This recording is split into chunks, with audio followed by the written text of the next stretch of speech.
Steve, are you about ready to get started? Okay. 3, 2, 1. Welcome to the Power Hockey Cup 2008 presented by Autobach. I'm Gunnison Carboni with Xable.com, and I have here Mo Gerhardt, who's going to be our color commentator for today. How you doing, Mo? I'm doing great. Thrilled to be here and looking forward to this first game. This is a really exciting event. What's the Power Hockey Cup 2008 mean to everybody here? It means a lot. Obviously, for all the athletes out there having disabilities, this is an opportunity to showcase some of that athletic prowess that they have that maybe others aren't aware of. And if nothing else, too, it's just a great way to release that adrenaline, release those competitive fluids that get bottled up and compete just as any other athlete would. And these look like some pretty awesome athletes out here. We have the Toronto Lake Raiders against the Calgary Selects. Yeah, this is going to be a great game. Unbelievable one to start off the tournament. The Calgary Selects, they were the 2006 Power Hockey Cup champions, and also in 2007 they took the Canada Cup, which takes place every other year. So they're definitely looked at as the favorites in this tournament, and we'll have a bullseye on them throughout. That definitely looks true. Let's introduce some of the players here. Would you like to introduce the players from the Toronto Lake Raiders?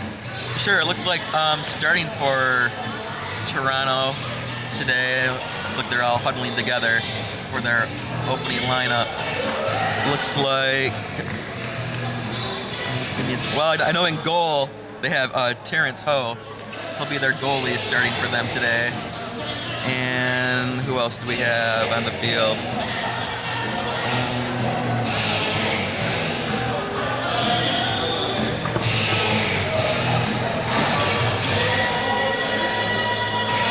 Looks like Steve Gordon will be their defenseman, opening up for the Lake Raiders. Be anchoring that defense. Then it looks like they also have Megan Hines and Jordan LaHoy. Okay. Who will be their other offenseman? We got number 32, but we don't have a name for him, so we'll call him number 32 for now. If I remember, I believe that's Carl. That's Carl. We'll get a last name for you. But yes, he's their captain on their team too. Carl Ashman. Carl Ashman. Yep. Okay. And on the Calgary Selects, we have playing goalie Jeff Barrett. We have number 22, Roy Boychuk. We have number 21, Keith Bourbonnais. Number 61, Sean Bonds. And facing off here is Mike Falconer. Mike Falconer, he'll be one of the top players in this tournament. You'll hear his name over and over.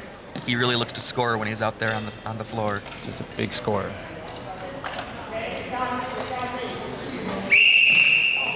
All right, we got the face-off here. And the puck has moved down the court. What you're gonna notice in these games, there's gonna be a lot of dumping and chasing. So to use some of your hockey phrases, teams really like to dump the ball or puck down in the other team's zone and then really set their offense up at that point. Defenses are so tough and so fast that it's really hard to sort of carry the ball down the court on your own. So teams really try to dump it and then set things up at that point. All right, we've got the Calgary Select moving the ball down.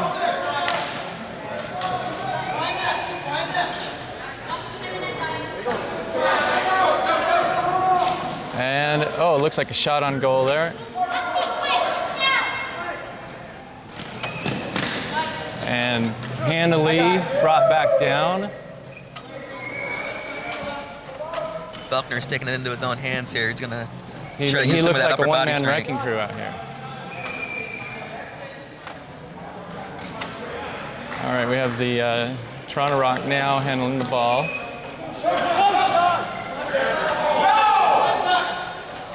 Shot went a little wide. Yeah. Ho had that post covered real well. Oh, we got a little battle going on here.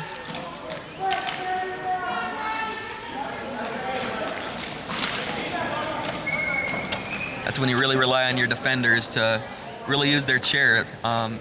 You'll find that some of the level 3 players that are on the floor, they may not be the fastest ones out there, but the positioning where they get their wheelchairs is really key so that you don't have gaps in front of the goal. And do you know which one are the level 3 players out here right now? Right now, it looks like for Toronto, that'd be Steve Gordon. And can't get a good look here for Calgary. Watch the shot.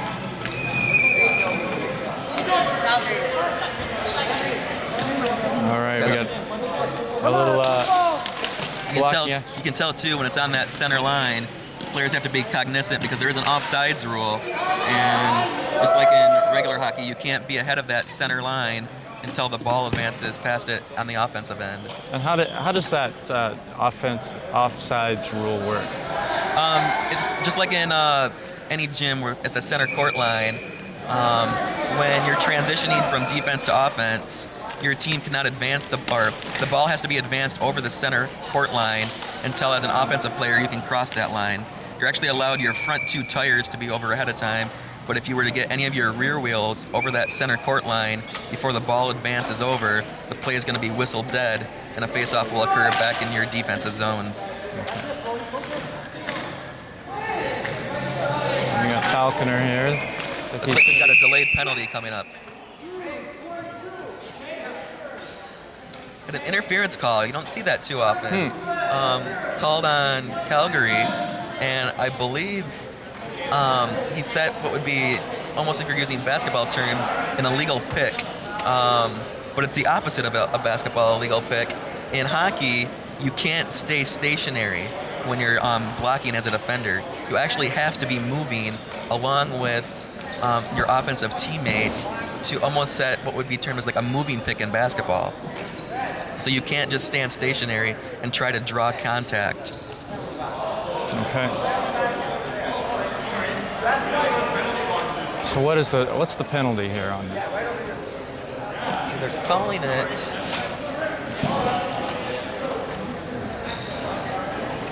on 22 for Calgary. Brody Boychuk. He was their defenseman at the time, and set, I believe, was probably in a league. The referee's explaining it now to Calgary head coaches, but it looked like to me he set an illegal pick for his teammate Faulkner as he was coming around the back end of the goal.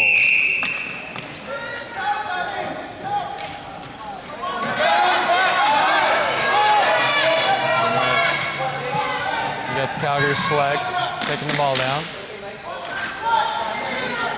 Looked like on that face-off, Sandy McGrath for Toronto was a little delayed. He lost his stick on the opening face-off, and gameplay continues when that happens. As a player, you have to realize that still to move your chair and act as a defender, and if you're not able to grab your stick on your own, that's part of the referee's responsibility in these games, to actually also be a stick retriever if you happen to drop yours and retrieve it. So you're at the referee's mercy to get your stick for you. That's right, but what you have to remember is to at least still be moving on the floor and use your chair in assisting to be a defenseman rather than just staying stationary and being a man down for your team. So.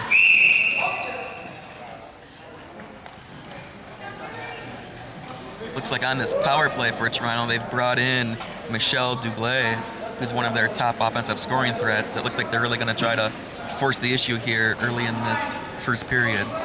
And it's number 18 out there.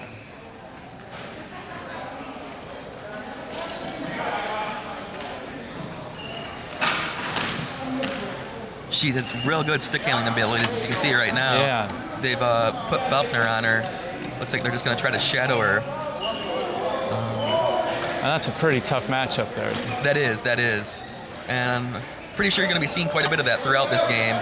They'll be matched up with each other one-on-one quite a bit. And there's Falconer taking it down. Oh, shot on goal. That's a miss.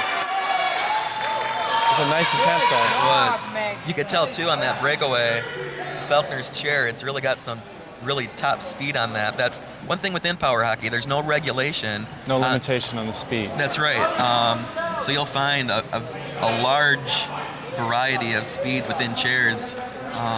Some that have really cranked theirs up quite a bit, and others, that aren't able to keep up. And oh, Duvalier with a long shot on goal. That's right. Handily blocked. And it looks like they've successfully killed off the penalty, Calgary. As Boychuk comes off. Boychuk's back. Gerald Doucette comes in off the penalty. We're back to full strength. Oh, it's one of those where the bounce just happens to go one way and almost slid in right behind Ho on that scrum in front of the net. Yeah. Oh, that looked like an interesting tactic.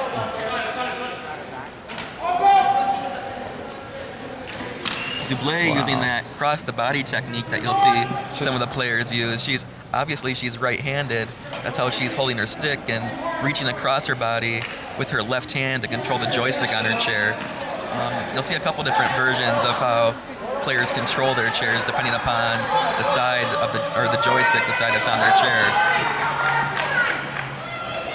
A nice pass and a shot on goal, but it missed. And Duvalier's got it back, just battling for it.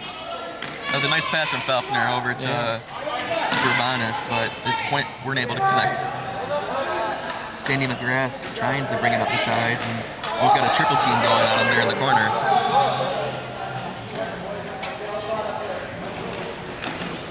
And Duvalier pops it out. Oh, and Doucette got to it first. Yeah, I think they brought him off the bench off that penalty.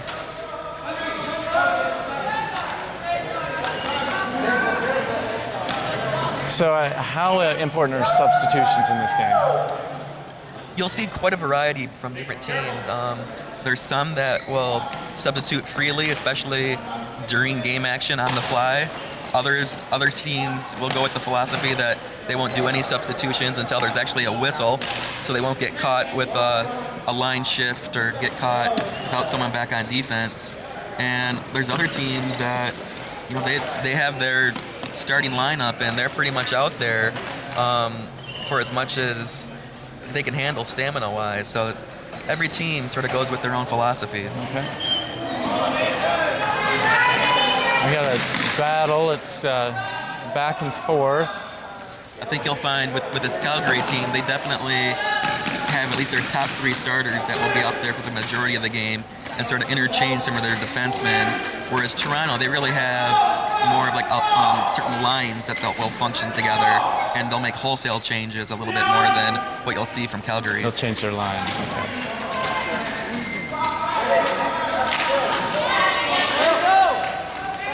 You'll also notice a couple of different defensive styles. Calgary will pull their defensemen pretty close to that center line when game action is done in the offensive zone.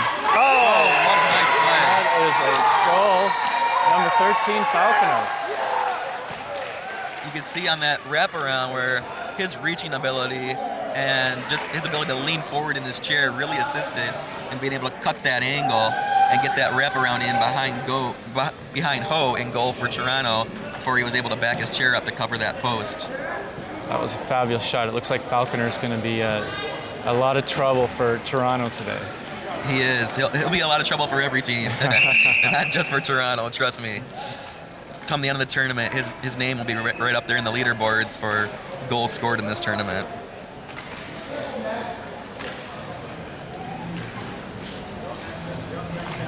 As you can see, they've still got both Falconer and Urbanus out there. They'll pretty much, like I said, be going the whole game. Toronto, with those line changes, they've brought back out their opening line that started the game.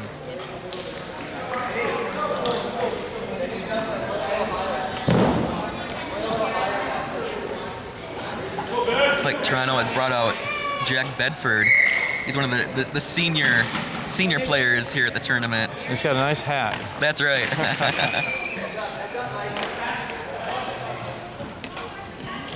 He's one of the assistant captains for Calgary. And he would be one of your level 3 players? That's right, yes. He would be a level 3. And any player that has their stick attached to their chair, as you can see he has with his, that automatically qualifies you as a level 3 player.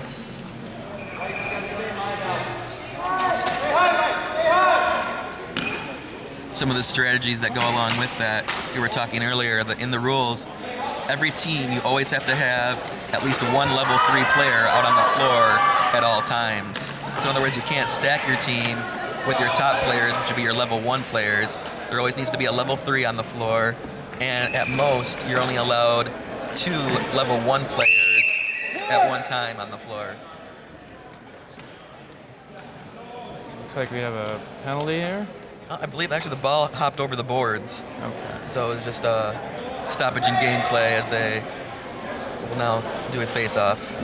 It's like a puck flying into the stands.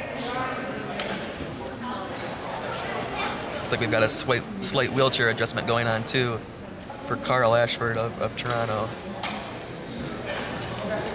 Looks like they've got that all straightened out. So we have a face-off here between Ashman and Falconer. Falconer's just so fast on those. Ashman, you'll see here, they like to set him up top. He's got one of the strongest shots in the tournament. The only thing is with him, he's really not able to create his own shot lots of times. So if you stick a defender on him, that's the easiest way to shut him down. But if you leave him open, he's deadly. From a straightaway shot, I bet he has one of the hardest slap shots here at the tournament. Now, is there anything preventing a goal from one end of the court to the other? There isn't. So in theory, you could be behind your own net and loft one down, and if it found its way through the goalie on the other end, it would count just like any other goal. All right. Are we gonna see some long shots like that today? Maybe? Typically, in these tournaments, you won't see too many of those. Falconer!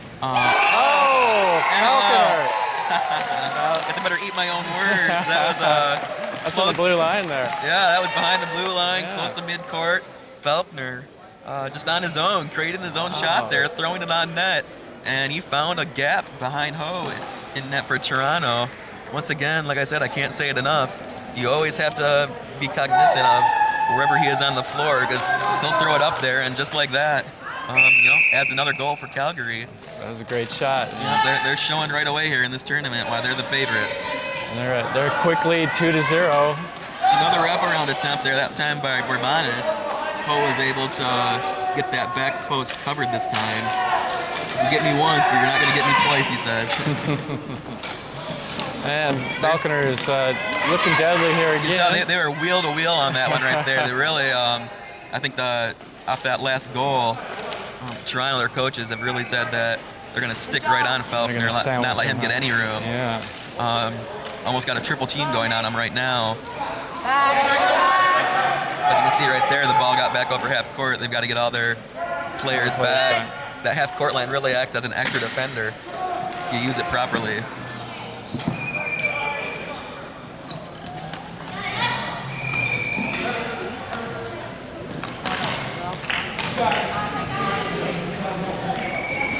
Looks like Toronto's doing one change here, bringing in Duvalet's coming back. Yep, in for Ashford. If they get down by another goal, I wouldn't be surprised to see both of them on the floor at the same time for Toronto. You can't afford to get down by 3 goals this early. So we're going to see Toronto playing a lot more aggressive here. That's for sure, yeah. Maybe that second goal was a wake-up call for them.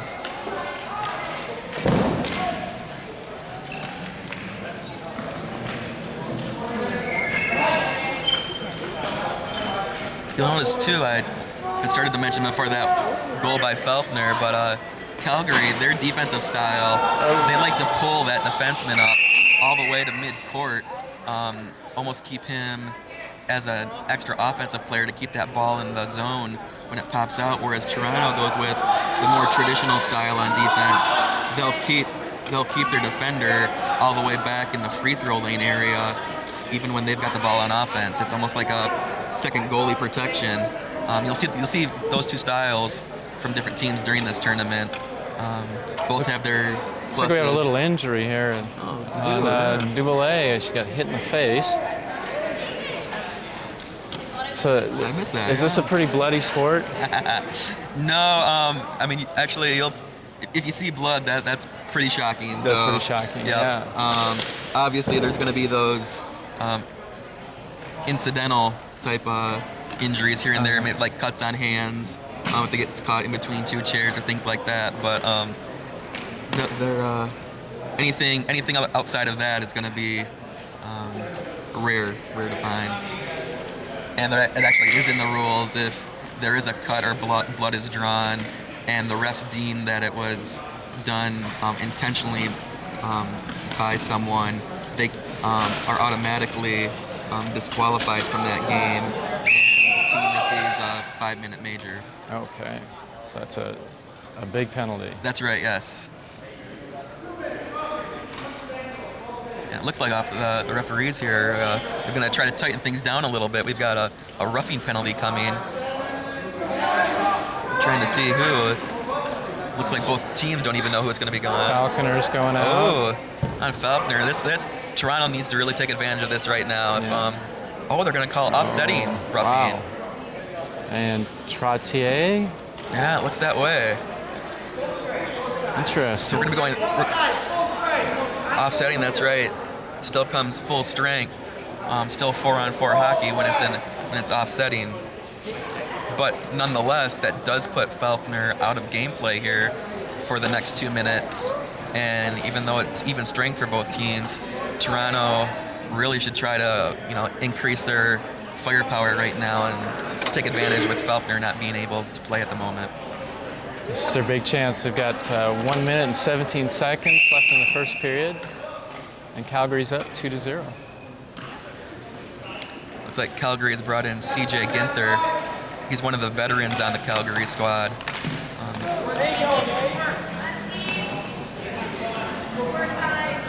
Primarily a defenseman.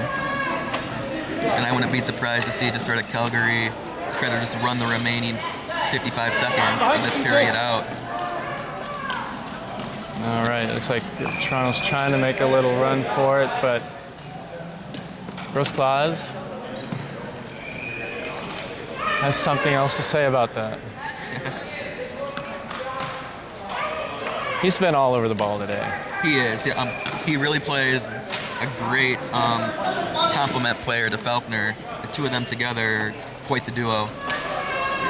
And now, obviously, with Falconer being in the penalty box, he's stepped it up here during this final minute to make sure that Calgary doesn't give up a cheap goal.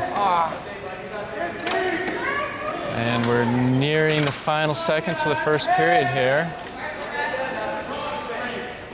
It looks like the ball is being held in the corner.